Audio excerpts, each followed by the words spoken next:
Bonsoir à tous, bienvenue dans C'est à nous. Vous connaissez le principe avec nos 4 chroniqueurs. On revient sur les actus fortes de la semaine. Et ce soir, à la une, on revient sur la démission de Johnny Ajar, figure emblématique du PPM. Donc on va se poser la question, est-ce que le paysage politique martiniquais est en train de se métamorphoser? Et sur notre île, de moins en moins d'habitants, mais de plus en plus de surface utilisée pour se loger. C'est une réalité que l'on va décrypter ensemble. Et à l'occasion de Mars Bleu, on va parler du cancer colorectal. Et après cette émission, j'espère, j'y crois, que ces taux de dépistage vont augmenter, puisque là on est aux alentours de 20% et ça ne peut plus durer. Alors vous le savez, à la fin de cette émission, il y a cette rubrique que vous aimez bien, c'est les plus et les moins, c'est les coups de cœur, les coups de gueule des chroniqueurs. Donc restez bien jusqu'à la fin. Si vous avez envie d'interagir aussi avec nous, vous pouvez le faire directement sur la page Instagram, sur la dernière photo du compte ATV-972, vous nous mettez un petit commentaire. Alors on va faire un petit tour rapidement pour prendre la température du côté des chroniqueurs. Et cette fois-ci, on va commencer par Eddy Marajo. On a une belle nouvelle à annoncer à nos téléspectateurs pour votre émission Politiquement Incorrect qui sera en prime time tous les jeudis soirs à 20h. Je suis totalement sous le choc. Ça mérite des applaudissements. Vous ne saviez pas. Bravo. Au début, on a commencé le dimanche, parce que c'était le seul créneau. Non, merci à la confiance des téléspectateurs et merci à ATV. Un petit peu de teasing peut-être pour déjà l'émission de ce jeudi-là qui arrive. Oui, on a quelqu'un qui est totalement politiquement incorrect. Il s'appelle José Anelka et je vous recommande très fortement cette émission. Voilà. Totalement sans langue de bois. Avec beaucoup de franc-parler et de Oui, l'humour un peu. d'ailleurs, on est en train d'identifier ce qu'il nous faudrait comme budget pour répondre aux attaques en diffamation. Waouh, très bien. Donc vous avez compris le message politiquement incorrect. Ce sera donc en prime time tous les jeudis à 20h à partir de cette semaine. Alors aujourd'hui, autour de ce plateau également, Karine Mousseau. Comment ça va, Karine Mousseau? Très bien. Je suis en train de réaliser que je suis assise à côté d'une star de la télévision. Et en plus, j'aime beaucoup quand il est en blanc parce qu'il est beaucoup plus souriant qu'en noir. Donc je suis très contente. Et je profite pour dire tout de suite un coucou à Marie-Dominique, Ruby, à Liana évidemment, et à Marie-Alice, à toute l'équipe de chez Marie-Alice au Vauclin. Je ne sais pas si vous connaissez cet endroit magnifique. Chez Marie-Alice, je vous embrasse. Voilà, que serait une émission de C'est à nous sans les petits coucous de Karine Mousseau. Parce serait... qu'il y a vraiment 2 écoles. Moi, quand je me balade dans la rue, parfois on me dit « Ah, mais elle fait toujours des coucous ». Et puis il y a d'autres personnes qui disent « Je suis tellement content, elle m'a fait un coucou ». Donc voilà, du coup, je laisse faire parce que c'est aussi une émission qui est humaine avant tout. Et c'est vrai que vous êtes un petit peu notre figure la plus humaine, je crois, de cette émission. C'est gentil. Faut pas exagérer. C'est gentil. Qu'est-ce qu'on laisse pour Frédéric? Non, mais c'est vrai que ça dénote souvent avec M. Marajo. Chaque chroniqueur a quand même, c'est vrai, son identité. Ouais. Et Karine, elle a toujours ce petit côté, un petit coucou, un petit bisou, un petit... voilà. C'est vrai. Et également, non moins humaine, Frédéric Gispagne, comment ça va ce soir? Écoutez, j'espère être quand même un tout petit peu humaine à vos yeux, Hélène. Mais voilà, ça me va très bien. Les coucous et la chaleur et l'équipe. Moi, ça va merveilleusement bien. J'espère que vous allez bien, vous également. Merci beaucoup avec nos téléspectateurs. Merci surtout d'être au rendez-vous. On est heureux de passer cette soirée avec vous. Et également Emmanuel de Rênal. Bonsoir Hélène, bonsoir à vous tous. Bonsoir Emmanuel. Heureux d'être dans ce parterre de sommités, de personnalités aussi belles qu'intelligentes. Merci. Voilà. Oh là là. Dis donc, mais qu'est-ce que c'est que cette émission pleine d'amour là? On va quand même pas se faire des bisous. On n'est pas là pour ça, on est là pour débattre. Voilà, c'est ça. Ça va pas durer. D'ici quelques minutes, on va tous se taper dessus. Alors, on va débuter tout de suite avec la première thématique, oui, bien polémique tout de même, puisque l'on parle du départ de Johnny Ajar du PPM. C'est une figure vraiment emblématique de ce parti politique. On va déjà regarder le sujet préparé par la rédaction d'ATV avant d'en discuter. Dans sa lettre de démission adressée à Didier Laguerre, Johnny Ajar évoque des trajectoires politiques et idéologiques qui ne convergent plus. Les différends en interne auront eu raison de son engagement au sein du Parti progressiste martiniquais. Johnny Ajar n'est pas le seul à avoir claqué la porte du parti ces dernières années. Steve Moreau, Catherine Conconne ou encore Claude Lise, des départs que regrettent certains membres qui craignent l'affaiblissement du parti. Le PPM traverse cette zone de turbulence parce qu'il y a eu quelques ambitions personnelles privées, alors que le PPM était en train de s'enrichir de la présence de beaucoup de jeunes qui voulaient s'intégrer dans le combat politique, s'intégrer pour le développement du pays. Une page se tourne pour celui qui a été le secrétaire général du PPM de 2016 à novembre 2023, date à laquelle il a perdu les législatives. Mais ce départ du parti ne laisse pas présager un départ de la vie politique. Ah oui, quand on pense à cette annonce choc, on est quand même en droit de se demander est-ce que le paysage politique martiniquais est en train de se métamorphoser, selon vous, Karine Mousseau? Alors, métamorphoser, je dirais que non, mais ce que je pense, c'est que le paysage politique martiniquais est assez nébuleux, finalement, pour les Martiniquais et Martiniquaises. Pour nous aussi. Pour tout le monde, c'est assez compliqué, parce qu'en Martinique, finalement, il y a un double prisme. Il y a le prisme classique entre droite et gauche. Alors, qu'est-ce qui correspond à être de droite? Qu'est-ce qui correspond à être plus de gauche? Notamment sur le rôle de l'État. À droite, on est pour moins d'intervention de l'État. On est plus pour libéraliser l'économie. On est plus pour la libre entreprise. À gauche, plus pour l'intervention de l'État, etc. Donc, il y a ce premier prisme-là, droite-gauche. Et puis, le deuxième prisme... c'est comme un tableau à double entrée qui va être celui de nos relations avec la France. Donc vous avez des partis qui sont indépendantistes, d'autres autonomistes et d'autres qui sont pour garder finalement un statut et des relations avec la France, on dira un peu comme les autres régions de France. Ça, vous pensez que ça manque de clarté pour les Martiniquais? Je pense que c'est assez compliqué pour les Martiniquais et Martiniquaises de positionner les différentes familles politiques parce que certaines sont attachées à des familles nationales, des partis nationaux, d'autres pas. Donc c'est assez nébuleux et je trouve que c'est bien qu'on en parle plus aux gens. Et ça serait bien aussi que les groupes politiques, notamment locaux, puissent bien définir finalement leur base idéologique, leur programme, etc., pour que les gens sachent bien pourquoi et pour qui ils votent. Alors, selon vous, voilà, ce départ de Johnny Ajar, qu'est-ce qu'il traduit? Qu'est-ce que ça veut dire? Après, moi, je pense que sur le départ de Johnny Ajar, bon, le PPM est un parti historique. Hein, Johnny Ajar y était depuis un quart de siècle, je crois que c'est ça à peu près. Il y a eu beaucoup d'autres départs, Catherine Conconne notamment. Je pense que pour moi, ce sont vraiment des problèmes de personnes finalement, plus que d'idées. Donc voilà pour ce que j'ai à dire, mais je pense que ça ne va pas changer fondamentalement le paysage politique de la Martinique. Après, il y a des élections qui arrivent, notamment les municipales, donc on verra. De toute façon, il faut attendre de voir comment chacun va se positionner. Il y aura peut-être de nouveaux groupes qui vont se former, parce qu'ici, on est très fort, il y a plein de partis politiques. Je crois qu'on doit être une des régions où il y a le plus de partis locaux, entre guillemets, quoi. À 10, on arrive à faire un parti politique en Martinique. Donc voilà. Donc après, je pense que les choses sont en train de se positionner, enfin les gens, et il y a une restructuration qui va se faire logiquement avec les élections municipales et surtout l'élection de la collectivité territoriale. Il y a des échéances qui y arrivent. Eddy Marajo, selon vous, est-ce que ce paysage politique martiniquais, il est en train de se métamorphoser ou alors c'est juste un effet de chaise musicale Alors, oui, en effet, votre analyse est bonne. On est au début d'une mutation extrêmement importante. Alors, sous l'effet de deux facteurs. Alors, le premier, on n'en parle pas, c'est le facteur judiciaire.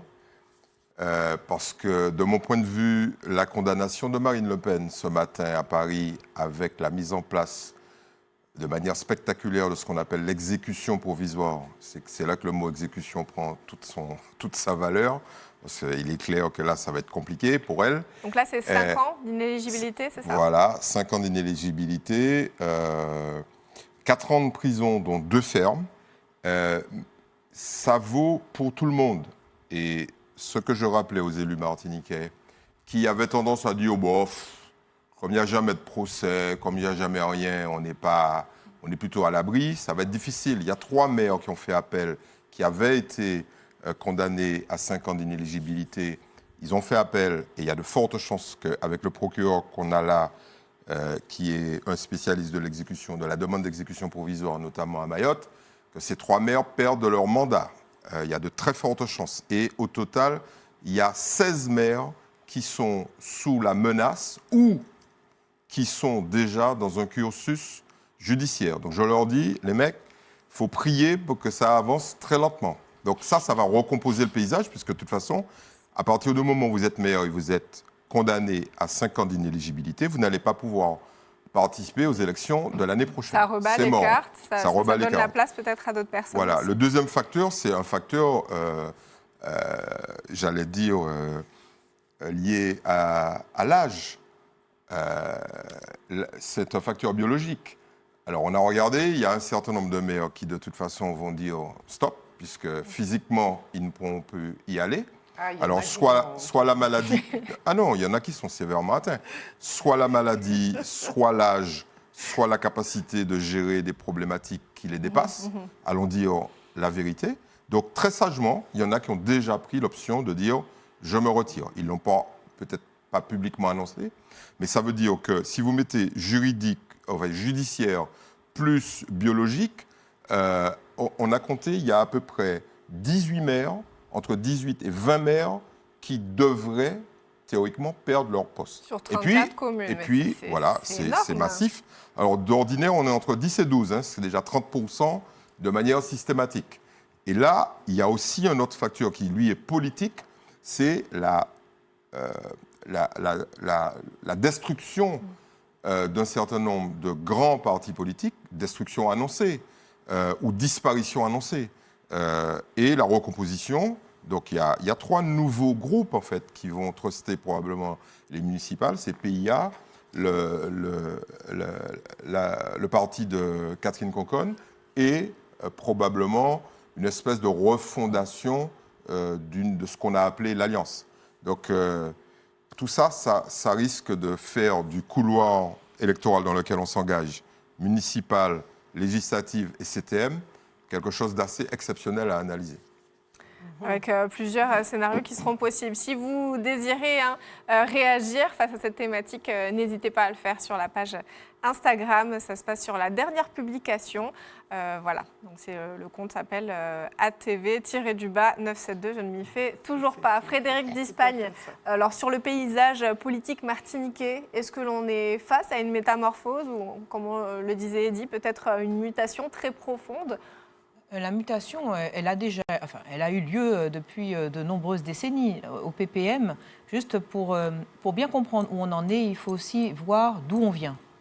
Sans faire en cours d'histoire, hein, depuis le parti d'Aimé Césaire, qui a quand même été fondé par Aimé Césaire, puis repris par Serge Letchimy, il y a eu des étapes. Et ces étapes-là, si on arrive à peu près, et sans prétention à les identifier, on peut comprendre qu'aujourd'hui, on en soit à une situation de démission de M. Ajar. Bon. Alors, souvent on parle de conflit entre M. Ajar et le parti, que le parti l'a fait perdre. Enfin, on parle énormément de cela, mais je voudrais juste brosser un petit peu ce que moi j'en ai observé modestement. Quand Serge Letchimy a repris le PPM, pendant cette phase-là, déjà, il y a quelque chose qui n'a peut-être pas été fait, sans doute volontairement, c'est que Serge Letchimy n'a pas tué le père. C'est-à-dire tuer le père, bien évidemment, pas au sens... on ne va pas attaquer les élus. Hein. Non, je veux dire, en fait, quand on reprend un parti, on voit des exemples très concrets. Hein. Regardez quand Alain Juppé, entre Alain Juppé et Jacques Chirac, l'Union démocratique française et le RPR, qui ensuite a été muté par les Républicains avec Sarkozy, quand on prend le flambeau, il y a une transmutation du parti, d'accord ? Cette transmutation, alors l'Union pour la démocratie française, pardon, pour Valéry Giscard d'Estaing, il y a une transmutation du parti et Serge Letchimy a pris le parti tel quel. En reprenant le parti tel quel, il a repris la mémoire, certes, de Césaire, mais il a aussi repris les militants de Césaire. Donc, vous prenez les anciens, en fait, vous prenez les vieux, c'est pas méchant, mais les vieux sénateurs. Et donc, Serge Letchimy a toujours dû composer entre cette ancienne garde, qui aujourd'hui est incarnée, qu'on peut toujours voir, et cette nouvelle garde qu'il a tâché d'insuffler. Donc, il y avait une dichotomie, chacun a ses raisons, mais il y avait vraiment les céséristes, c'est vrai, il faut le dire, et les letchimistes, d'accord? Donc, difficile de créer une union au sein du parti, c'est ce que vous nous dites? Les céséristes seront toujours là à vous rappeler que vous ne faites pas comme Césaire. Il faut le comprendre, il faut l'entendre. Et ça, je pense que vraiment, je crois que ça a été le premier élément pour bien comprendre, juste en photographie et sans jugement, le PPM aujourd'hui, d'accord? La deuxième chose qui a été faite, c'est que le PPM a été une machine à poste. Mais c'est normal pour un parti politique d'être une machine à poste. Tout parti politique est une machine à poste. On ne donne pas de son temps en tant que bénévole pour rien du tout. C'est tout à fait humain pour un parti politique, surtout des partis politiques des années 70, 80, 90, d'accord? Néanmoins, tout en étant une machine à poste, un parti politique doit s'assurer d'avoir une présence terrain. C'est comme en management, avoir une présence commerciale. Et le sujet, c'est que ça a été tellement une machine à poste un peu foyalaise, il faut le dire, que le PPM a perdu énormément de terrain sur ce qu'on appelle les balisiers. C'est l'équivalent des roseaux pour PIA, mais les balisiers, c'est historique. Et Césaire avait fait en sorte qu'ils soient présents dans toute la Martinique, sur l'ensemble des communes. Mais la rétractation, la vie politique, les postes, n'oublions pas que dans les années 90, on avait la majorité des sénateurs PPM, le conseil général était PPM, le conseil régional était PPM, les 4 députés étaient PPM. Donc, en fait, on n'avait pas vu venir cette fameuse utopie refondatrice, ce renouveau qu'il fallait absolument mettre en place, puisqu'on était sur des acquis. C'est normal, d'accord? Et puis, justement, ces acquis ont commencé à fondre, un petit peu insensiblement. Et là, il y a eu ce EPNM, c'était une sorte de première alliance, Ensemble pour la Nouvelle-Martinique. Mais c'était un choix qui était quasiment obligatoire pour Serge Letchimy, parce qu'il fallait absolument s'allier. Mais là encore, alors, vous avez l'ancienne garde ne veut pas se mélanger. Mais la nouvelle garde dit, mais il faut qu'on... Donc là, encore, ça a créé de la fragmentation. Donc pour vous, ça explique aussi toutes les démissions qu'il y a eu succinctement. Il y a eu des décisions qui ont été justifiées par le fait que certains ont défendu Macron et que d'autres ont été contre l'idéologie de parti. Mais encore une fois, comment voulez-vous qu'un parti soit réuni, même s'il a... Quand même, le PPM, c'est un parti, je dois le dire, qui est pour moi le seul parti à avoir une idéologie cohérente, à savoir l'autonomie. Même s'il ne l'a jamais, à mon sens, en tout cas pas assez ou pas suffisamment mise en place, ça reste un dogme unifié. Le PPM a une force du dogme. Mais le sujet, c'est qu'il est extrêmement divisé et même clanique. Donc, pour continuer sur cette CTM qui a été sur un PNM qui a été une CTM perdante, ça a encore fragmenté entre les céséristes et les letchimistes. On parle même d'ajaristes aujourd'hui. Et aujourd'hui, on se retrouve avec, j'en termine là, une dernière élection CTM qui a été plus que controversée, puisqu'elle a été gagnée à la force du nord de la Martinique, et qui plus est des militants qui sont éparpillés, des récriminations entre militants, et là où on a atteint le pinacle, après quand même des sénatoriales qui finalement ont privilégié au deuxième tour l'alliance plutôt que le candidat désigné par le parti, eh bien on se retrouve avec une énorme fragmentation et un président qui ne l'est plus, qui est aujourd'hui simple militant. Donc un président qui est aujourd'hui simple militant, encore une fois, c'est un peu bizarre, mais qui aujourd'hui dit, eh bien, on a vraiment une polarisation du parti, une balkanisation du parti. En fait, le parti, aujourd'hui, est vraiment complètement... Je ne vois pas comment le PPM peut, pour vous répondre, se présenter de façon unifiée. Il a 1 an pour convaincre, alors qu'il est autant divisé. Voilà pour ma réponse. Et donc, ce seront des partis peut-être plus unis, mais en face, il faut vraiment des projets. Il faut des partis avec une grande union et des grands projets. Et il est urgent qu'ils se fassent connaître parce que, pour le moment, on a une sorte de vide politique, de vide électoral. Mais pour en revenir, et j'en conclurai, je vais juste souligner que la démission de M. Ajar et les termes de démission où il vous voit, Didier Laguerre, il le vous voit, puis avec des termes aussi violents que la violence qu'il a dû subir, en tout cas. Mais là, vous voyez très bien, c'est surtout qu'on démissionne avec des termes qui sont très, très, très clivants. Voilà. Ah oui, vous trouvez? Avec un vouvoiement déjà. Et puis, mais il n'allait pas c'est une lettre officielle, il n'allait pas le tutoyer. Si. Non, mais je veux dire que le terme de la démission ne sont... Enfin, j'ai vu des démissions beaucoup plus... Oui, il a écrit sans animosité quand même. Non, mais après, chacun appréciera. Mais je trouve que les termes qu'il emploie reflètent l'état du parti. D'accord. Et l'état du parti est un état divisé. Oui, ok, d'accord. Sur la sensation de sentiment Voilà. et de climat délétère. Alors, on a une petite réaction sur les réseaux sociaux, je vous la lis tout de suite. La mutation du paysage politique martiniquais commence sévèrement à souffler. Place à la jeunesse et au renouveau pour les prochaines joutes électorales. Des procès commencent à pleuvoir. Attention à nos dinosaures politiques. Enfin, c'est pas très gentil. Emmanuel de Rênal, selon vous, est-ce que voilà, le paysage politique martiniquais est en mutation, comme dit Eddy, ou alors est-ce qu'il a déjà muté depuis plusieurs décennies, comme nous dit Frédéric Dispagne? Moi, je pense qu'il est en mutation, en effet. Avec des voix qui s'élèvent tout de même. Ça fait 65 ans que ce parti drive le pays. Et un parti qui reste aussi longtemps à la manœuvre, finalement, prend de mauvaises habitudes, des habitudes d'entre-soi, des habitudes d'appareil. Et le sentiment que j'ai de mon regard un peu distant, c'est un parti qui, effectivement, a un socle idéologique, mais peut-être s'est enfermé dans cet entre-soi, et puis a peut-être oublié les aspirations populaires. Il y a quand même des sujets de préoccupation qui sont clairs, qui sont exprimés. Il y a la lutte contre la vie chère, il y a la santé, il y a le transport, il y a l'insécurité. Donc il y a de vrais sujets qui concernent les préoccupations des gens au quotidien. Et le sentiment qui est rendu, c'est que ces grands appareils politiques locaux, finalement, se préoccupent davantage de perdurer dans leur état plutôt que de se mettre en résonance. N'arrive plus à apporter des solutions concrètes à ces problématiques. Exactement.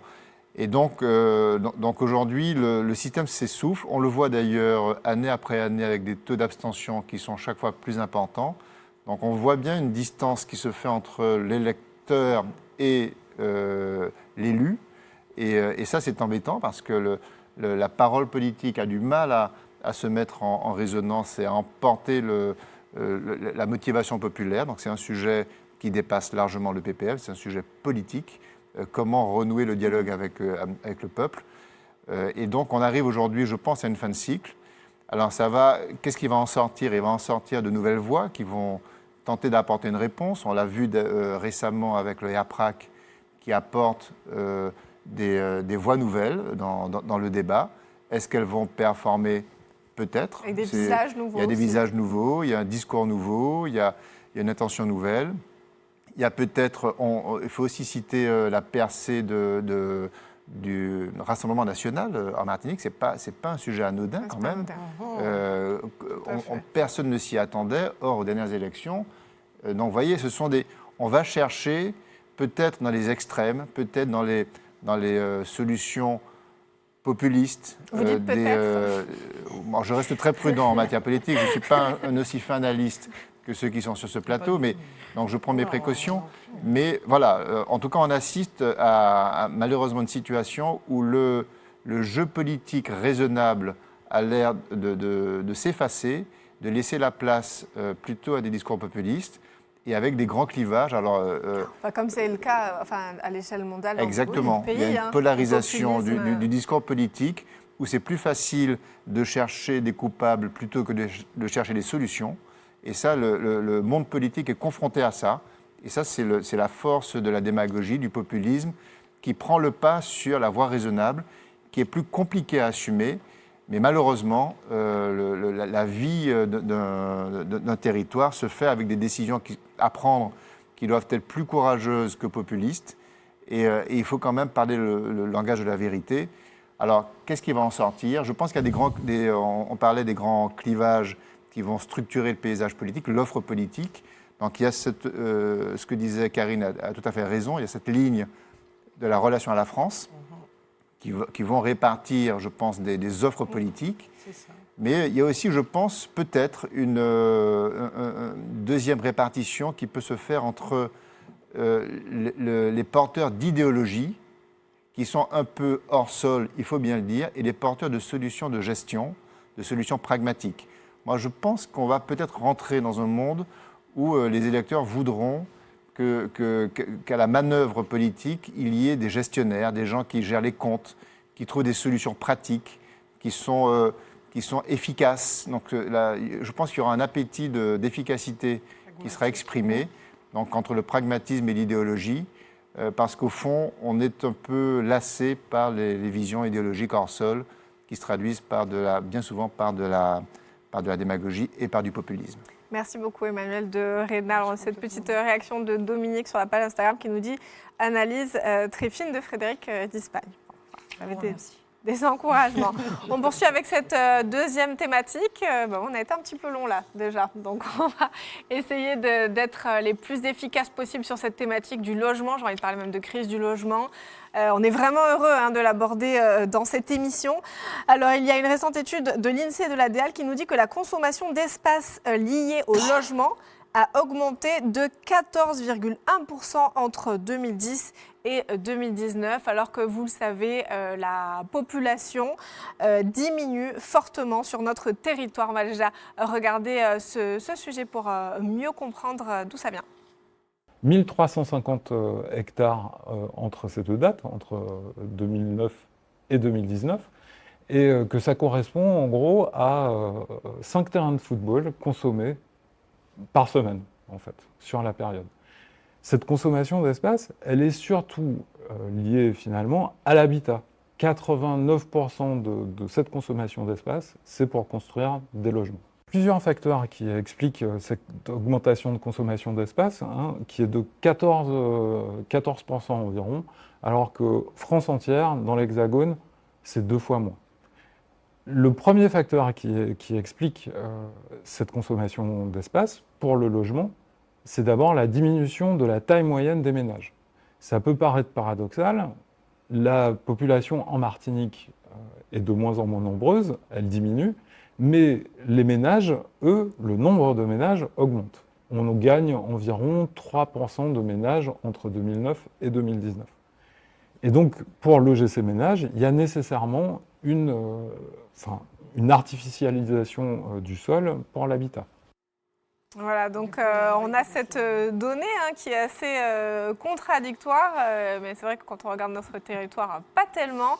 Alors, selon vous, si on analyse, Emmanuel de Rénal, ces données, comment est-ce que ça se traduit sur le territoire, sur le terrain, vraiment? Comment ça se fait qu'on s'étende comme ça de plus en plus alors qu'on n'est plus beaucoup? C'est un paradoxe, on est de moins en moins nombreux et on occupe de plus en plus de place. Donc ça traduit forcément quelque chose de sociologique, voire même d'anthropologique.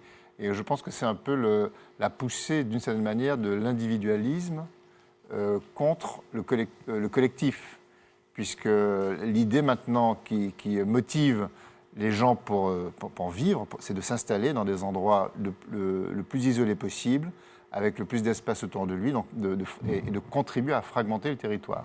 C'est un peu une logique hexagonale qu'on adopte ici, alors qu'en réalité, longtemps, l'habitat martiniquais était un habitat de quartier, un habitat de regroupement. Et ce que l'on constate aujourd'hui, c'est que, par exemple, les centres-bourgs se vident, ce qui est quand même désolant. Or, le fait que si l'habitat devait réinvestir les centres-bourgs, ce serait un bénéfice absolu pour l'ensemble du territoire, parce que ça mettrait moins de pression sur nos petits espaces qu'il faut protéger, parce qu'on est une île, rappelons-le, on n'est pas un continent, donc c'est important de limiter l'impact sur les territoires. Et puis, ne serait-ce que pour des raisons écologiques, quand on habite dans un centre-bourg, on a accès à peu près à tous les services à portée de pas, à portée de main, donc ça fait partie des modes de vie qui sont le moins impactants sur le territoire.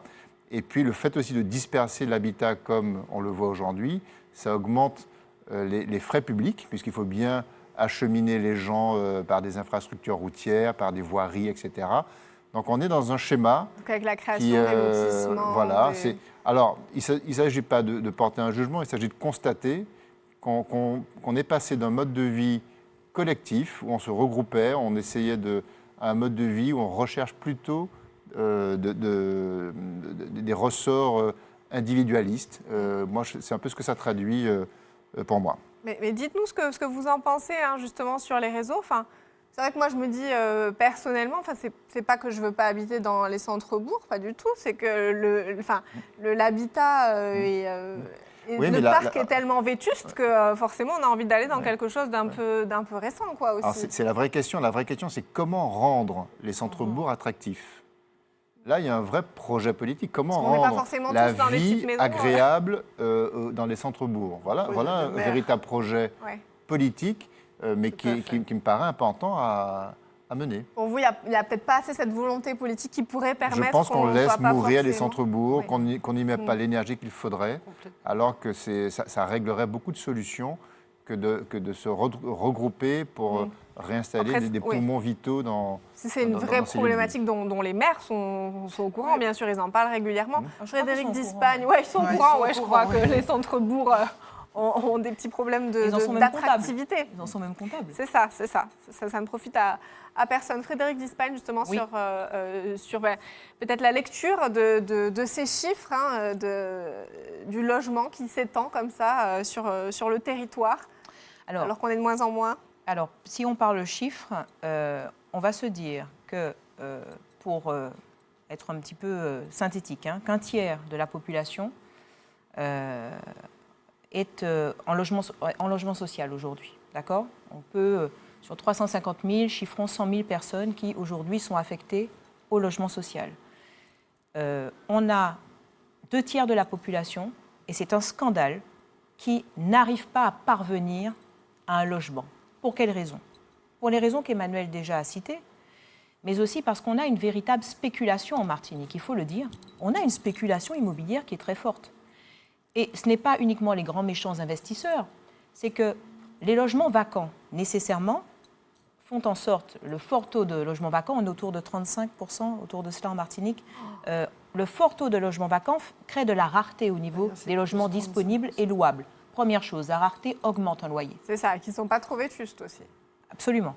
Qui sont dignes d'être, dans des conditions dignes. Deuxième élément, la taxe foncière. La taxe foncière, je ne vais pas toujours taper sur Fort-de-France, mais je peux parler de Fort-de-France. Je la paie à Fort-de-France pour un immeuble, elle a pris entre 20 et 30%. C'est énorme. C'est énorme, d'accord ? Bon. Donc la taxe foncière va nécessairement valoriser le prix des loyers. Et j'ai des chiffres à vous soumettre. Et en troisième lieu, il faut aussi le dire, dans les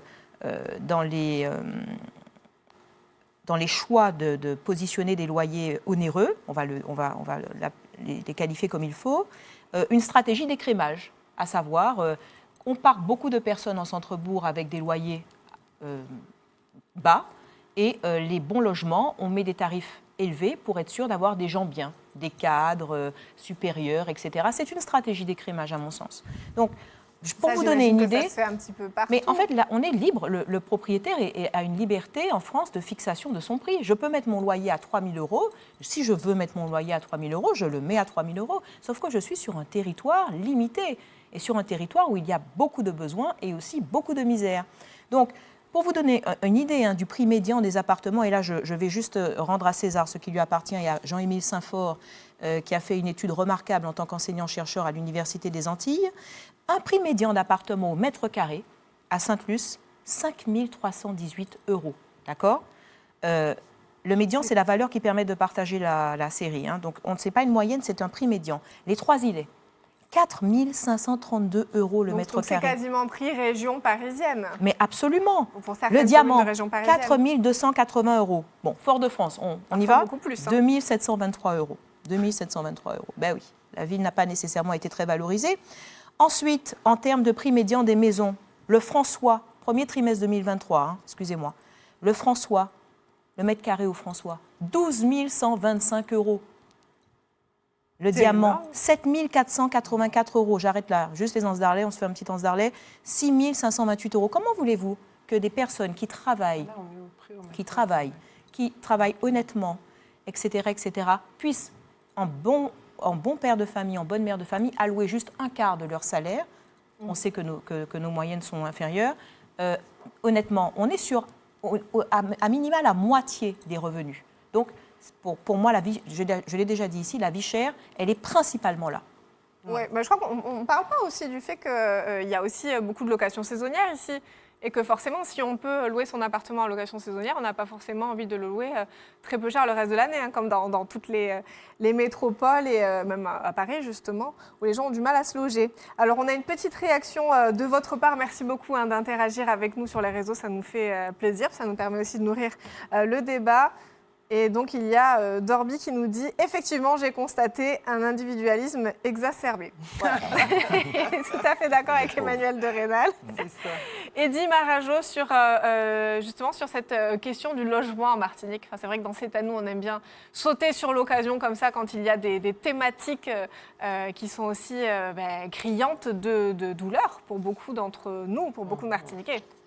Moi, j'aime bien titiller mes potes de l'INSEE, surtout quand ils parlent de paradoxe, parce qu'évidemment, vous avez pointé le truc. Attendez, vous nous dites que la population baisse et le nombre de maisons augmente. Expliquez-nous. Oui, non, mais c'est la taille des foyers qui diminue, etc. Bon, un jour, je pense qu'on connaîtra la vérité. Il y a un élément qui me semble fondamental, c'est de dire que le logement et l'ensemble du bâti en Martinique occupe une superficie extrêmement réduite. Là, par exemple, le spécialiste de l'INSEE nous dit sur cette période, il y a eu 1000 et quelques hectares. 1000 hectares, c'est 1% de la superficie. Je rappelle que la Martinique, c'est 100 000 hectares. Okay, et que quand on prend la totalité du bâti, ça occupe 8% du territoire. Donc, 92% du territoire, ce n'est pas des maisons, ce n'est pas des immeubles, ce n'est pas des usines. Okay, il faut rappeler ça, parce qu'il y a des gens qui vont théoriser, dire « Mon Dieu, il y a des maisons partout !» Non, il n'y a pas des maisons partout. Okay, il n'y a pas des voitures partout, il n'y a pas des gens partout. Je vous rappelle que si vous mettez chaque Martiniquais dans 1 mètre carré, imaginons qu'il y ait 400 000 Martiniquais, dans 1 mètre carré, ça fait 40 hectares. La ville du Prêcheur fait 2000 et quelques hectares. Okay, donc des Martiniquais ne sont pas partout, il y a encore beaucoup de place. Cette réflexion-là, elle doit alimenter les élus. Parce que vous avez des élus qui sont complètement tétanisés à l'idée de construire des lotissements, de construire des maisons. Et parce qu'ils se retrouvent aussi souvent avec des associations aussi sur le dos, n'est-ce pas, dès qu'ils essayent de créer quelque chose de... Non, pas du tout. Pas du tout. Ils sont tétanisés parce qu'ils ont une problématique de gestion électorale. Eh oui, quand vous commencez à construire des logements, vous attirez des gens. Quand les gens que vous attirez, vous ne les connaissez pas, vous ne les maîtrisez pas, à l'élection prochaine, vous êtes balayés. Vous n'avez rien compris. Merde, qu'est-ce qui s'est passé? Ben oui, il y a des villes qui ont vu leur population augmenter en 10 ans de 50%. Et après, il y a eu le maire qui a changé. Ben, normal. Donc, l'idée, c'est allons rester entre nous, allons faire en sorte... Vous savez qu'il y a des villes en Martinique qui n'ont pas de PLU, de plan local d'urbanisme, qui ont encore des ancêtres du plan d'occupation des sols. À tel point, et vous allez le découvrir dans une émission prochaine, à tel point que c'est le préfet qui décide qui construit ou pas. C'est vrai. Bon, oui, on ne va pas citer les noms, Bon, ce pays est fou. Et sur le logement, là encore, c'est là qu'on voit, et Frédéric a raison, c'est là qu'on voit l'inscription de ce pays dans l'acceptation de la discrimination et du rejet. Ça fait tuyau. C'est ça la pratique. La pratique, c'est ça. Le mec, il n'a pas de logement. Bon, et alors? Et il travaille? Oui. Ben c'est bien ça, il travaille. Sa femme travaille? Oui. Et ils ont combien d'enfants? 2 enfants. Et il faut leur donner un logement. Écoute, s'ils travaillent tous les deux et qu'ils ont 2 enfants, ils ont qu'à se démerder, ils vont trouver un logement. La classe moyenne ici est complètement lessivée. Oui, oui, oui. Okay? Comment on peut accepter que dans une ville que je ne nommerai pas, un F2 coûte 900 € à la location mensuelle? Comment on peut accepter ça? Alors, j'ai une très mauvaise nouvelle pour les maires. Je suis désolé, mais l'encadrement des loyers va bientôt être appliqué outre-mer. Et là, on ne va plus pouvoir mettre un loyer à 3 000 € pour un F3 quand on veut, où on veut. Donc, profitez-en au maximum, les mecs, c'est bientôt fini. Ouais, c'est même pas pour les maires, c'est pour les propriétaires. Ah non, mais c'est les maires qui vont devoir surveiller les loyers et encadrer les loyers. Ce qu'ils font, bien évidemment, pas. Parce que vous savez qu'il y a un certain nombre de... ça sert quand même de garde-fou. Hein. Oui, mais il y a des villes qui se sont effondrées en matière de recettes fiscales parce qu'on a supprimé la taxe d'habitation. Donc, qu'est-ce qu'ils ont fait? Ils se sont précipités sur la taxe foncière. Sans évidemment. La valeur locative. Et la valeur locative. Donc, plus le loyer est élevé, plus on touche de fric. Voilà, c'est ça la politique. Aïe, aïe, aïe. Karine Mousseau. Dis donc, ça balance ce soir. Ça balance dur. Monsieur Marajo ne va pas se faire que des amis. Bref, j'ai déjà pas mal il a déjà pas mal d'ennemis. Écoutez, moi, je pense que, bon, vous avez dit que je suis la femme de cœur de ce plateau. On va pleurer. Non, mais le vrai problème, c'est vrai que accéder à un logement digne, c'est quand même un droit. Un droit. Et c'est vrai qu'un Martiniquais ou Martiniquais sur 10 n'est pas satisfait de son logement. C'est beaucoup plus qu'en métropole. Et l'incohérence, tu en as parlé justement, c'est qu'on est de moins en moins nombreux. On prend un tout petit peu plus de place pour le logement. Alors moi, je suis comme toi, je ne crois pas du tout à leur histoire de baisse de la taille des ménages. La preuve, c'est que la baisse s'est passée en 10 ans de 2,4 personnes à 2,2. Donc je ne pense pas que ce soit ça qui Il y a un mec qui a sauté par la fenêtre. Bref. Alors donc c'est vrai qu'on a une nouvelle façon de vivre, tu l'as dit Emmanuel. Hein. Avant, on vivait beaucoup à plusieurs générations, dans une maison, dans un endroit. Et pas forcément en centre-bourg, d'ailleurs. Voilà, pas forcément en centre-bourg, avec la grand-mère, la mère, les petits-enfants, etc. Donc on a une vie, on va dire, plus à l'européenne, où chacun veut son appartement, etc. Mais ce qui est paradoxal, c'est ces logements vacants. Elle l'a dit, plus 35% en 10 ans. On est à 16% de logements vacants, c'est 2 fois plus qu'en métropole. Alors pourquoi ils sont vacants? C'est ça qui est dommage. Ils sont vacants parce qu'ils sont vétustes, ils ne sont pas aux normes, il faut penser aux normes cycloniques et parasismiques. Donc il y a de gros travaux à faire, ce qui relancerait le bâtiment. Je ne veux pas donner des idées aux politiques, bien que je l'ai déjà beaucoup fait depuis quelques années. Et puis deuxièmement, tu l'as dit, l'indivision. Il y a aussi tout ce problème de familles qui n'arrivent pas à régler des successions. On ne peut pas reprendre le logement. On voit des maisons de bourg s'écrouler, de très jolies maisons qui pourraient être faites, etc. Donc il faut vraiment s'attaquer à ce problème-là. Parce que finalement, oui, on a un pourcentage de logements sociaux imposé. Normalement, c'est 25%, on est à 20% en Martinique. Donc on est bien en dessous. Mais pourquoi pas reprendre ces logements vétustes, vacants, la loi sur l'indivision, c'était vraiment ça le but, les refaire. Et moi, je pense au centre-bourg, Emmanuel, je suis tellement d'accord avec toi, toutes ces petites maisons qu'on pourrait à nouveau réhabiter finalement, refaire, réhabiter, et qui redonneraient de la vie au centre-bourg. Parce que quand on y habite, eh ben, on y marche, on y fait ses courses, etc. Donc voilà, c'est vraiment que l'on pourrait encore explorer pendant très longtemps. Malheureusement, on est vraiment obligé de passer à la thématique suivante. Quand même, je lis 2 petites réactions que vous nous avez fait le plaisir de nous faire tout de même. Alors, notez que nous avons besoin d'un rattrapage. La demande de confort génère une augmentation des surfaces. Et on a aussi les enjeux actuels du logement permettent aujourd'hui de privilégier une certaine catégorie de personnes qui n'ont pas envie que cela change. Je pense que voilà, on a certains téléspectateurs qui vont bientôt nous rejoindre sur le plateau pour échanger avec nous, parce que c'est vrai que vos réactions sont très intéressantes. Alors cette troisième thématique qui me tenait beaucoup à cœur, c'est Mars Bleu. Voilà, on parle du cancer colorectal dans cette émission, puisque alors bon, les taux de dépistage sont aux alentours de 20%. Normalement, voilà, les personnes qui ont entre 50 et 75 ans reçoivent, hommes, femmes, un test à faire à la maison pour se dépister. Et pour l'instant, ce n'est pas le cas. Je vous laisse regarder le sujet et on en parle juste après avec nos chroniqueurs. Le taux de dépistage en Martinique reste éloigné des objectifs nationaux. C'est la raison pour laquelle nous faisons énormément d'actions d'aller vers sur le terrain pour pouvoir permettre à des patients ou plutôt des usagers qui n'ont pas encore fait leur test de le faire assez rapidement et de pouvoir justement bénéficier de ce dépistage qui est gratuit et simple. Dépistage colorectal, vous allez chez votre médecin traitant qui vous remet un kit. Une fois reçu, vous rentrez, vous ouvrez l'emballage. 3 parties, information, renseignements concernant l'intéressé et le kit de prélèvement. Un écouvillon dans un tube. Vous le défaites, vous touillez en 3 endroits différents dans l'aisselle, vous remettez dans le tube, vous clippez, enveloppez, boîte postale.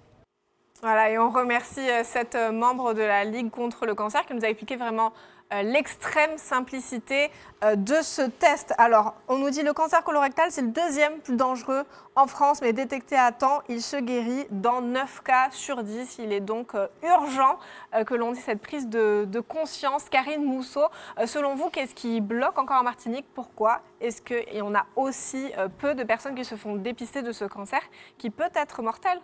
Alors, je pense que ce qui bloque, c'est d'abord le manque d'information. Et c'est pour ça que c'est très, très important que vous ayez choisi ce sujet, parce qu'il est tellement important pour le taux de survie. Parce qu'on a compris que ce cancer-là, quand il est dépisté très tôt, le taux de survie est beaucoup plus important. Tu l'as dit, c'est 9 cancers sur 10 qui sont soignés. Et je pense que les gens ont toujours l'impression que c'est compliqué. C'est compliqué alors que ça ne l'est pas. Donc, c'est simple, de 50 à 74 ans, je suis déjà dedans. Vous l'avez reçu, le petit kit, là, justement? Alors, j'ai reçu, oui, tous les 2 ans, vous recevez un papier. Donc, c'est très simple, vous recevez ce papier. Depuis 2022, les kits, vous les trouvez en pharmacie et vous pouvez les commander en ligne. Donc, pour les gens qui n'ont pas envie d'aller sur Internet, etc., vous allez avec votre papier en pharmacie, on vous remet le kit. Une fois que vous avez votre kit, vous arrivez chez vous, vous faites votre petit business, comme dirait mon ami Coco. Vous faites vos selles dans le papier. Dans le papier, c'est bien expliqué, clac, clac, c'est rapide. Et ensuite, vous mettez ça dans la boîte aux lettres. Il faut quand même qu'on rassure les gens. Vous ne mettez pas vos selles dans la boîte aux lettres. Ah non, non. Vous faites vos selles dans un papier. Ensuite, il y a une petite pipette. Elle m'a bien expliqué. Vous piquez à 3 endroits différents. Et ensuite, vous mettez dans un flacon dans lequel il y a comme de l'eau, un liquide. C'est ce petit flacon qu'on met par la poste. Voilà, tout simplement. Tout simplement. Et c'est un test qui est très fiable, puisqu'on recherche finalement des traces de sang qui sont invisibles à l'œil nu dans les selles et qui vont tout de suite alerter s'il y a un problème. Alors maintenant, c'est pour ça qu'il faut absolument le faire. Déjà qu'en France métropolitaine, les taux de dépistage ne sont pas assez importants. Ici, c'est encore pire. Donc moi, je pense qu'il n'y a qu'un problème, c'est l'information. Après, je pense qu'il y a aussi la peur du diagnostic, la peur qu'on vous dise que quelque chose ne va pas. Mais dites-vous qu'il vaut mieux savoir très tôt ce qu'on a pour pouvoir se soigner, parce qu'aujourd'hui, le cancer, ça se soigne quand c'est pris à temps. Donc moi, j'encourage vraiment tous les Martiniquais, toutes les Martiniquaises à le faire, d'autant plus qu'on a peut-être un peu plus qu'ailleurs des facteurs, parce que c'est l'alimentation, on ne mange pas assez de fibres, on ne fait peut-être pas assez d'activités sportives, il y a le chlordécone, enfin bref, il y a peut-être plus aussi de facteurs de risque ici pour ce cancer-là. Donc vraiment, je vous encourage à le faire, faites-le de 50 à 74 ans.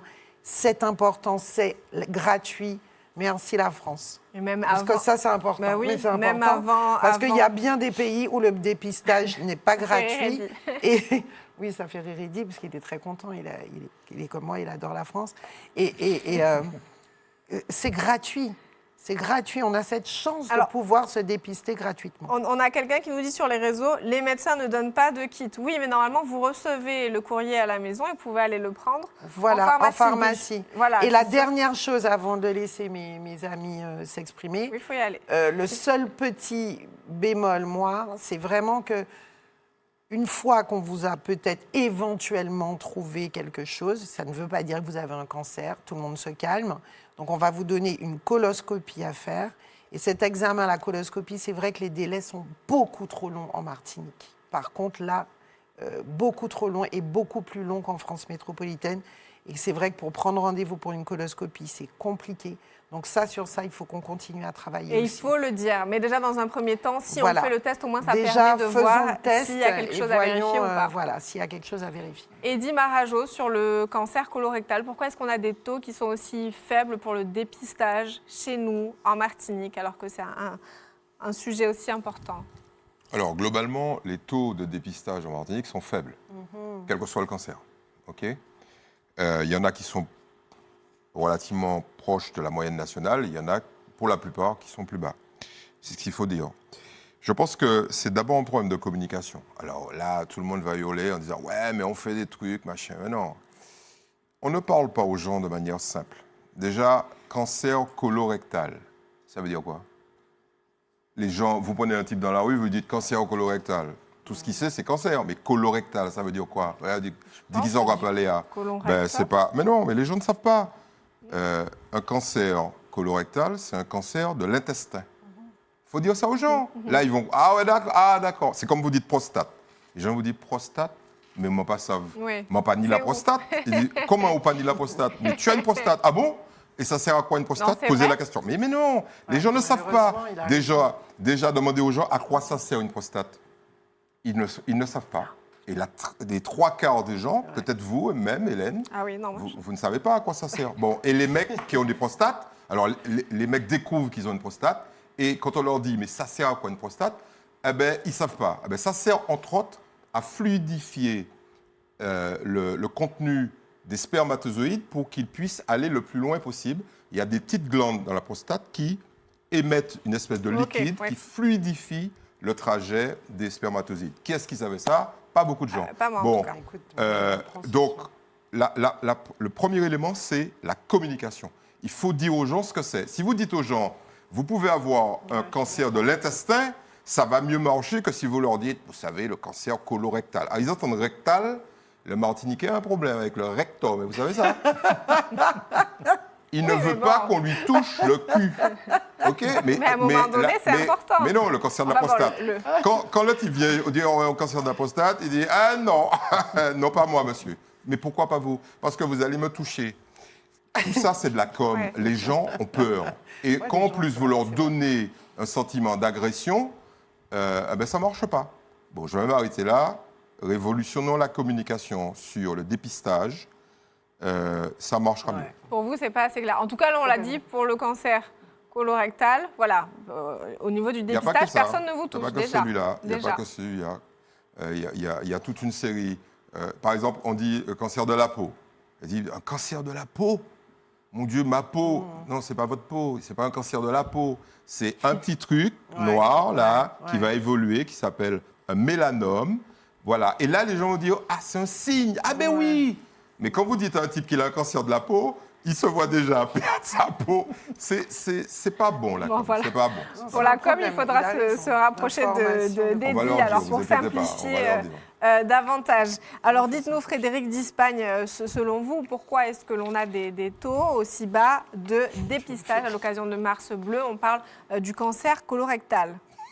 Alors déjà, on a des taux de participation au dépistage organisé, même dans l'Hexagone, assez bas. Mais en Martinique, ils sont encore plus bas. Et je crois que, par conséquent, je suis d'accord, hein, c'est un sujet, en fait, de vulgarisation. Voilà, de communication, certes, mais de vulgarisation.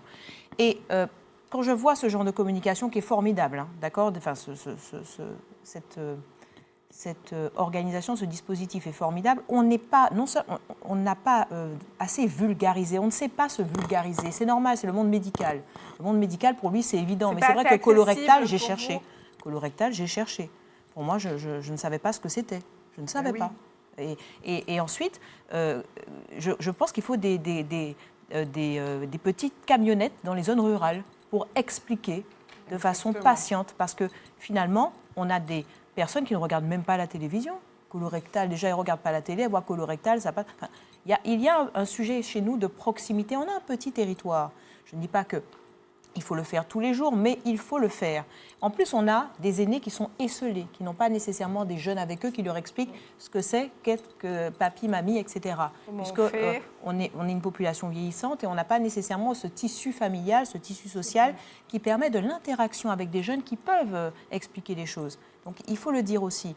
Et puis, il faut expliquer qu'on a beaucoup encore de niveaux d'analphabétisme, etc., dans notre population qui n'a pas nécessairement accès à cette information parce qu'elle ne peut tout simplement pas la comprendre. Donc, tout ce que je veux dire par là, c'est que la solution, elle est trouvée, elle est formidablement trouvée avec Mars Bleu, à pouvoir prévenir plutôt que guérir, bien évidemment. Je pense aussi que la sécurité sociale va multiplier ce genre de dispositif de prévention. Elle l'a fait, elle l'a toujours fait, mais elle va renforcer cela parce que les cancers, ça coûte de plus en plus cher à la France. Hein. Il faut le préciser. Et puis, j'aimerais juste dire qu'au niveau de la politique d'information, il manque des éléments. J'ai appris, justement dans mes recherches aujourd'hui, qu'il y a une inauguration du laboratoire d'anatomie et de cytologie pathologique du CHU. Est-ce que vous le saviez? La cytologie, c'est le fait avec vos cellules de pouvoir détecter extrêmement rapidement les cancers. Okay. Et je me suis dit, mais il faut que je vais le dire. Donc je ne dis pas que les choses ne sont pas faites, mais on a un tel manque d'informations qu'on a une tendance naturelle presque au bashing, même si on n'y verse pas, alors qu'il y a des choses formidables qui se font dans le domaine de la santé, de pointe que la Caraïbe nous envie. Donc voilà, je voulais simplement être positive, mais avec cette réserve de vulgarisation.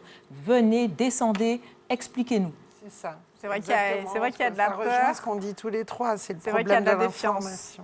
Alors, pour sans vos petites parler réactions, de la défiance naturelle avec la santé du fait des ça, scandales. déjà, mais c'est ce qu'on nous dit vraiment dans les commentaires sur Instagram. Le post-dépistage est trop long, la peur du crabe est là, il faut démystifier le sujet, problème d'intimité. On a aussi une autre personne qui nous dit pourquoi pas un dépistage beaucoup plus tôt. C'est vrai que ça peut arriver aussi plus tôt. Si on a du sang par exemple dans les selles, il ne faut pas hésiter à en parler à son médecin et ce n'est pas assez informé. Donc ça rejoint un petit peu ce que vous disiez. Je me tais après, mais il y a la dimension aussi presque parfois du religieux et du fatalisme. C'est comme ça, etc. Il faut le dire. Voilà. C'est culturel. Il y a un problème culturel face à la santé aussi. Emmanuel de Rénal.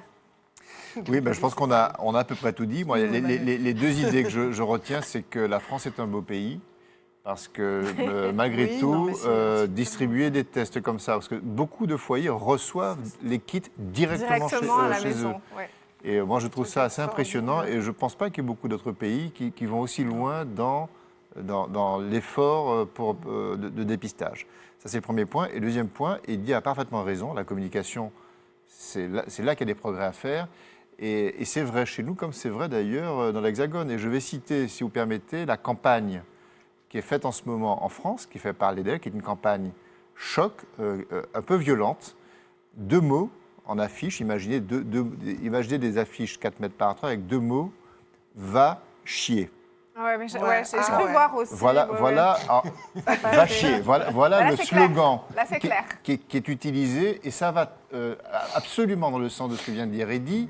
C'est qu'à un moment donné, il faut choquer, il faut parler un langage totalement inattendu parce que le vrai scandale, c'est qu'il y a en France en tout cas 17 000 personnes qui meurent inutilement, et je mets de gros guillemets autour de ce verbe, de ce mot, du cancer de l'intestin parce qu'ils ne se sont pas fait dépister. Donc, va chier, c'est un message très fort, très simple, très direct et qui aujourd'hui, je pense, surprend suffisamment de gens et qui leur fait comprendre où se situe le problème.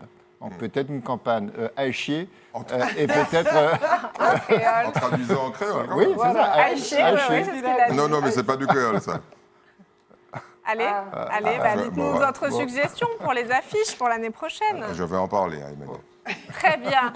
On va poursuivre cette émission avec la rubrique des plus et des moins. Allez, qui est-ce qui veut commencer? Qui est-ce qui se... Moi, si tu veux. Ok, allez, ça y est, c'est parti. Karine, alors moi, c'est un moins cette semaine. C'est un bon, c'est un plus. Ah oui. En fait, non, c'est un sujet qui me tient à cœur, donc à chaque fois, le bien, le mal. Je gère mon émotion. Alors, écoutez, on va dire que c'est un plus parce que je veux féliciter Michel, qui est un homme de plus de 60 ans, qui a témoigné des viols qu'il a subis à l'âge de 9 ans. Le mis en cause étant un prêtre martiniquais. Donc, je dis que c'est un plus parce qu'encore une victime qui a le courage de parler. Son témoignage m'a beaucoup touchée, c'est un témoignage qu'il a fait sur RCI. Je veux rappeler qu'il y a eu une commission qui a été mise en place en 2019 concernant les violences sexuelles dans l'Église, qu'il y a beaucoup de progrès qui ont été faits, il y a eu beaucoup de dénonciations, mais qu'il reste encore des choses à faire. Il y a encore des gens qui doivent parler, et notamment pour aider Michel, parce qu'en général, un prédateur ne fait jamais qu'une seule victime. Ce serait bien que d'autres parlent, parce que plus on parle, plus on est nombreux à parler, plus on peut prendre des mesures, même si pour lui, la loi fait qu'il y a prescription, malheureusement, mais par exemple, cette personne pourrait ne pas être enterrée en tant que prêtre, mais en tant qu'humain tout court. Et je trouve qu'il faut continuer à parler, à dénoncer. Donc je veux vraiment, c'est un plus pour Michel, lui dire que nous sommes tous avec lui, nous les victimes, les anciennes victimes, mais aussi tous les autres. Et surtout, j'encourage tout le monde à parler.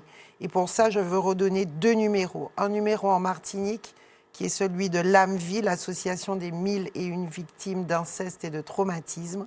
C'est le 06 96 17 40 00. Je répète, 17 40 00. Et vous avez le numéro de la Civise à votre écoute. Vous pouvez témoigner de façon anonyme sur les violences sexuelles que vous avez subies. 0805 802 804 pour qu'un jour ça n'arrive plus, que des petits garçons, parce qu'il y a beaucoup de petits garçons aussi, et de petites filles soient abusées sexuellement dans leur enfance. Voilà, parce que la peur change de camp ça fait aussi. des adultes qui ont une vie difficile. Et voilà. Merci beaucoup, Karine.